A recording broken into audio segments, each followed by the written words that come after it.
ఎంత పనైంది 2 నెలల కిందటనే జరిగిందట మీడియా ఉండంగా సోషల్ మీడియా ఉండంగా కూడా అసలే బయటికి రానియలే అబ్బా ఎంత హుషారుగా ఉంటారు ఇప్పుడే ఇంత గరం మీద ఉన్నదంటే ఇక అప్పుడే ఈ ముచ్చట బయటకు వస్తే అబ్బో ఇంకెట్లుంటునో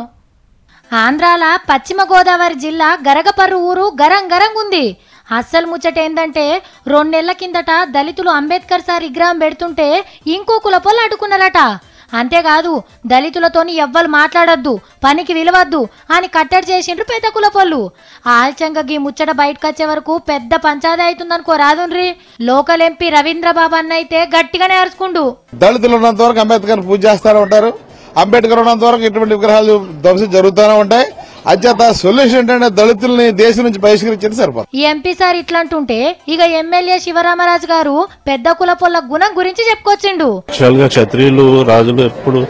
10 మందికి పెట్టి 10 మందిని చూసుకునే పరిస్థితి ఉంటుంది తప్ప వ్యతిరేకం చేసి ఇబ్బంది పెట్టి పరిస్థితులు ఇప్పుడు కూడా ఇక్కడ ఉండవు గంత మంచి మనసులో అయితే అంబేద్కర్ సార్ బొమ్మను ఎందుకు పెట్టనియ్యారు రాజు గారు